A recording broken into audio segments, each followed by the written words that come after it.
नमस्कार, मैं गीता संधू।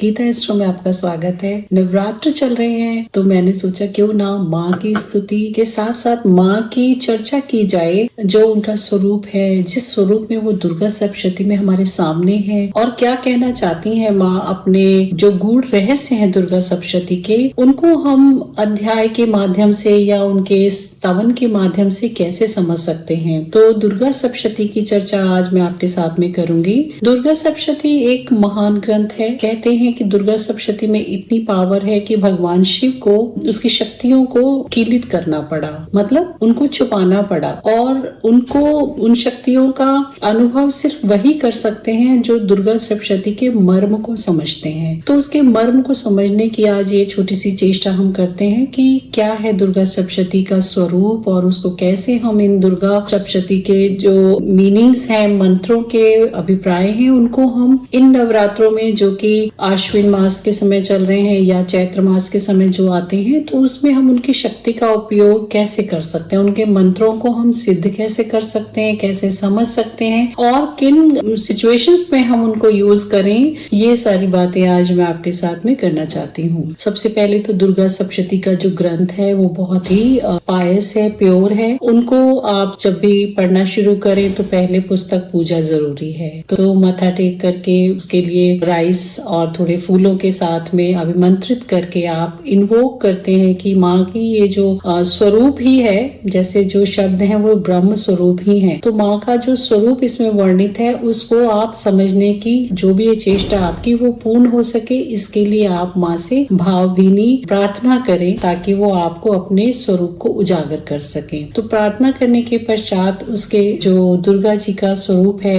उसकी आप आराधना करते हुए कीलक मंत्र हैं, ऋषियों ने उनको श्रापित कर दिया है, तो उनका श्राप विमोचन करना भी बहुत आवश्यक है। तो श्राप में वो विमोचन करके आप उसके जो आगे आने वाले अगला स्रोत है, कीलक स्रोत है, कवच है, इनका पाठ करें। प्रथम अध्याय जो है ना वो माँ के स्वरूप का एक बहुत ही बड़ा सीक्रेट है वहाँ पर, कि माँ को 3 रूप में देखा गया है, तमस, सत्व और रज। जो तीनों रूप हैं वो किस किस तरीके के हमारी लाइफ के आयामों को दिखाते हैं, वो है कि जैसे कि हमारी लाइफ की स्टेज है, जो पहली एक बड़ी स्टेज होती है जहाँ हम अज्ञानता के मार्ग पर हैं, हमें नहीं मालूम किसी भी चीज के बारे में, या हम धीरे धीरे ग्रो करते हैं। तो दूसरा जो पड़ाव है माँ के दुर्गा सप्तशती के जो 3 पार्ट हैं, पहला है प्रथम चरित्र, मध्यम चरित्र और उत्तम चरित्र। प्रथम चरित्र जिसको महाकाली को एड्रेस किया गया है, और जो मध्यम चरित्र है वो महालक्ष्मी का, और जो उत्तम चरित्र है वो महासरस्वती को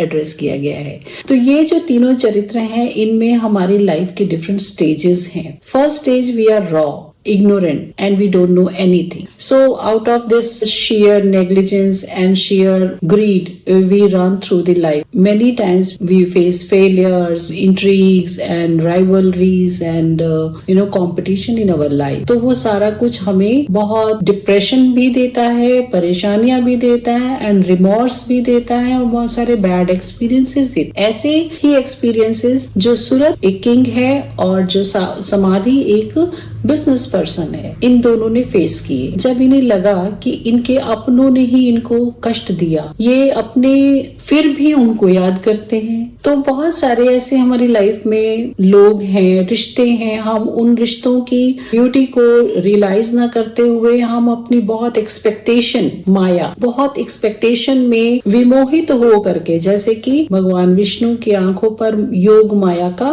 पर्दा है और वो सुप्त अवस्था में है, तो ब्रह्मा जी जो उनके नाभि कमल में हैं, अब वो परेशान है कि उनके कानों में से जो मैल से जो एक असुर पैदा हुए हैं, मधु और कैटअप, वो उनका संहार करना चाहते हैं। ये स्थिति हमारी है। भगवान विष्णु इस सृष्टि के रचयिता हैं और इस सृष्टि के पालक हैं, तो वो उस जर्नी में हम अपने छोटी सी सृष्टि, अपने छोटे से घर बार, काम, कारोबार में अपनी उस जर्नी के थ्रू बहुत सारे सारी चीजों से अपने आप को ना इनग्रेस करते हुए चलते हैं। कई चीजों को हम रियलाइज ही नहीं करते हैं, कई चीजों को हम ओवरलुक करते हैं। तो वो सारा कुछ मोह है और हम एक डार्कनेस अपने अंदर लेके जीते हैं। पता भी होता है तब भी हम उसके अंदर ही जीते हैं, because we want to just don't address those problems. या फिर वो हमारे अंदर का ज्ञान मोह इतना बड़ा है कि वो फैमिली से ऊपर ही नहीं आने देता है। बच्चों की परेशानियां हैं, बच्चों के बहुत सारे कैरेक्टर्स इसीलिए खराब होते चलते चले जाते हैं कि हम उनको ओवरलुक करते हैं। या इंटरनली इंट्रीग्स हैं आपके, आप वो जो भी फाइट्स हैं अपने लेवल पे लड़ रहे हैं और आप उनके के जो रिजल्ट्स हैं उनसे आप बहुत सारा अपने अंदर डिप्रेशन लेके चल रहे हैं कि ये लोग जिनकी वजह से आप लड़ रहे हो, आपको लड़ना नहीं था लेकिन उन्होंने आपको प्रोवोक कर दिया। जस्ट लाइक अर्जुन, इतना कुछ होते हुए भी अर्जुन को लड़ाई करनी पड़ी, कृष्ण उनके साथ में थे फिर भी वो लड़ाई करनी पड़ी। तो वो क्यों होता है ऐसा कि आप अपनों को अपनों से कनेक्ट करके भी उनसे लड़ के जीत के भी आप खुश नहीं हो पाते हो? वो पेन सफरिंग्स आपके अंदर रहती। प्रथम अध्याय इसी तरीके की परेशानियों को एड्रेस करता है और वो हम सबके जीवन की सच्चाई, जैसे उसमें सुरत और समाधि दोनों ऋषि से पूछते हैं कि ऐसा क्यों होता है कि जब जिन बच्चों को हमने खुद अपने हाथों से पाला पोसा बड़ा किया, जिस पत्नी के साथ हमने इतना सुंदर जीवन बिताया, जिस प्रजा के साथ मैंने इतना समय उनको लुक आफ्टर करने में बिताया, वही मेरे अगेंस्ट क्यों हो गए? और अगेंस्ट हो भी गए तब भी मुझे बार बार उनसे वैराग क्यों नहीं हो रहा? मुझे बार बार वो याद क्यों आते हैं? उन्हीं के पास जाने को मेरा मन क्यों बार बार होता है? ये सवाल हम सबके हैं। कई बार होता है आप घर में कहते हैं मेरा जी करता है मैं सब कुछ छोड़ के भाग जाऊं, पर क्या आप जा सकते हो? नहीं ना, क्योंकि यही तो चीज है जो हमें माया के माध्यम से जोड़ के रखती है। तो इसी का जो सीक्रेट है कि जब हम अपने जीवन की इस जद्दोजहद में चलते हैं तो हमें करना क्या है? हमें अपने आप को इतना रॉ ही रखना है या हमें चैतन्यता की तरफ भी चलना है? आप अपने अंदर की जो ऊर्जा है, जैसे कि ब्रह्मा जी ने हाथ जोड़ के भद्रकाली से महाकाली से प्रार्थना की कि अब आप मेरा प्रोटेक्शन करो, कैसे भी करो, भगवान विष्णु को इस स्थिति से जगाओ। तो यही चीज है हमारे सामने भी कि हमें अपनी अवेकनिंग तो करनी होगी। और उस अवेकनिंग के लिए आप क्या कर सकते हैं? आप अपने तमस को मारेंगे। वो तमस जो इन नवरात्रों में, हम जब नवरात्र आते हैं तो हम सब सोचते हैं अच्छा नॉनवेज नहीं खाना, ड्रिंक्स नहीं करनी, थोड़े दिन के लिए प्योर रहना है, बहुत सारा सात्विकता के साथ रहना है, और ये सारी चीजें हमारे इन 9 डेज में हमें एम्पावर करेंगी। बट जब हम इन 9 डेज की एम्पावरमेंट को लेके again we jump back to this same filth and mud, फिर क्या? फिर वही माया आएगी, फिर वही तमस आएगी और फिर वही सब कुछ शुरू हो जाएगा। तो ये जो है ना, ये हमारे लिए एक जीवन का संदेश है। प्रथम अध्याय हमारे लिए एक जीवन का संदेश है कि हमें जीवन जीना कैसे, कि आपको अपने मोह को कंट्रोल में रखना है। आपकी प्राणी मात्र में पशु पक्षी भी करते हैं और उनको पता भी है कि ये वो हमसे शेड बेटर है, कि वो उनकी एक्सपेक्टेशन तो नहीं रहती कि वो आके उनको लुक आफ्टर करेंगे। तो ज्ञान कुछ ऐसा व्यवहार में आपके चेंज आने की जरूरत है ताकि आप अपने जीवन में उतने एक्सपेक्टेशन के साथ रहो ही नहीं कि आपको लगे कि आप अपने डिप्रेशन में जा रहे हो, आप अपने डिजीजेस को इनवाइट करें। क्योंकि महाकाली जो रूप है वहां पर जब तक महाकाली यानी तमस आपको घेरे रहता है तब तक रोग शोक विकार ये सब आपके जीवन में प्रभाव डाल, हर तरीके की डिजीज आपको घेरती है। हर तरीके के जो आप कंपटीशन में रहते हो, आधे से ज्यादा आपका समय और धन जो है या तो हॉस्पिटल्स में बीतता है या फिर वो कोर्ट कचहरी के चक्करों में बीतता है। आप अपने जीवन को एंजॉय कर ही नहीं पाते।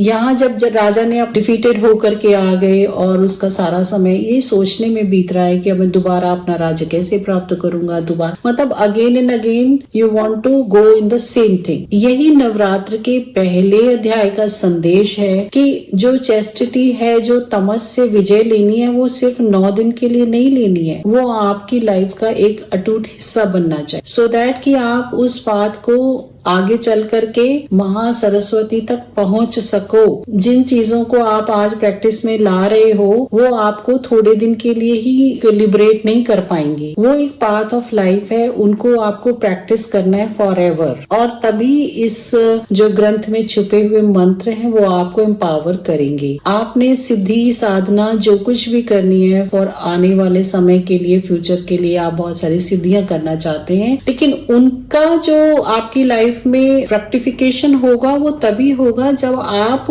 अपने उस अवस्था से आगे की अवस्था में आए हैं। भगवान श्री राम को जब मोह हुआ और मोह में वो सीता माता को ढूंढ रहे थे, तब भगवान श्री राम जंगलों में घूम रहे हैं, भटक रहे हैं, सबसे वो बात कर रहे हैं, और तब नारद ऋषि आए उनके पास और उन्होंने उनको बताया कि आपका जन्म ही रावण का वध करने के लिए हुआ है। तो ये जो सीता माता का जाना, अलोप होना, ये एक बड़ी थीम का पार्ट है। माता सीता पिछले जन्म में मुनि कन्या थी और मुनि कन्या को एक असुर ने जब छुआ, उसको अपना जीवन साथी बनाने के लिए उसके केश पकड़े, तो उन्होंने उसको श्राप दिया था कि आज तुमने इस शरीर को छुआ है, अगले जन्म में मैं अयोनिजा बनूं और तुम्हारे वध का कारण बनूंगी। तो वही पुरुष रावण के रूप में आया और माता सीता ने माँ लक्ष्मी के अंश से अवतार लिया। भगवान श्री राम को उनकी शक्ति की आराधना करने का संदेश दिया नारद जी ने, और जब भगवान राम ने 9 दिन शक्ति की 8 दिन तक शक्ति की आराधना की आश्विन मास में, और फिर उन्होंने 9वें दिन माता ने प्रकट होकर के उनको वरदान दिया श्री विजय। तो ये जो देवी देवता भी हैं, ये भी अपने मनोरथों की पूर्ति के लिए, इस व्यापक सृष्टि के सृजन के लिए समय समय पर शक्ति की आराधना करते रहे हैं। भगवान शिव ने भी शक्ति की आराधना की थी जब वृत्तासुर का वध करना था। माँ तो शिव की शक्ति उनकी इंटीग्रल पार्ट है।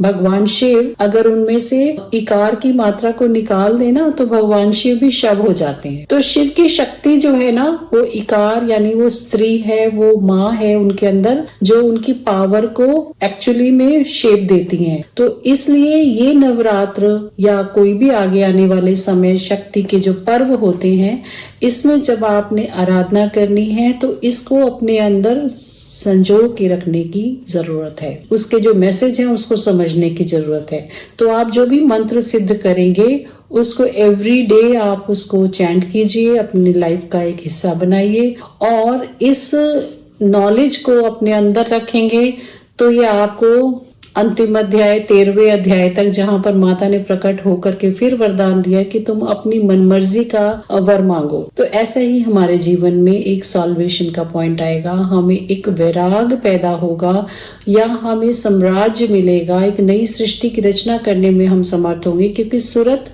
एक राजा थे, उनको राज्य चाहिए था। समाधि एक वैश्य थे, लेकिन उनको ये समझ में आ गया था कि कितना भी व्यापार में कर लूं, अंत में जो है ना मुझे वैराग्य ही चाहिए, ये सब कुछ धरती पर छोड़ के जाना होगा, इसलिए वो उन्होंने वैराग्य ही मांगा।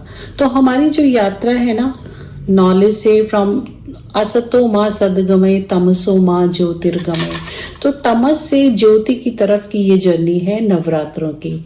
आशा है आपको ये प्रथम अध्याय का जो विवेचन है इसमें आपको थोड़ा सा गाइडलाइन मिली होगी कि हमें अपने अंदर के जो मधु और कैटअप है उनको मारना है, माँ की पावर को अपने अंदर फील करना है, और उस पावर के साथ में हमें अपने आगे आने वाले जो पाथ हैं वो डिसाइड करने हैं।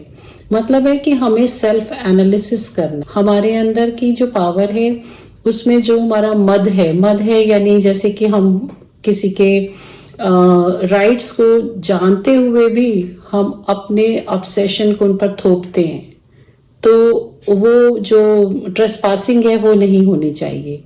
हम अपनी पावर में जब चकनाचूर होकर के किसी और को हर्ट करते हैं वो नहीं होना चाहिए।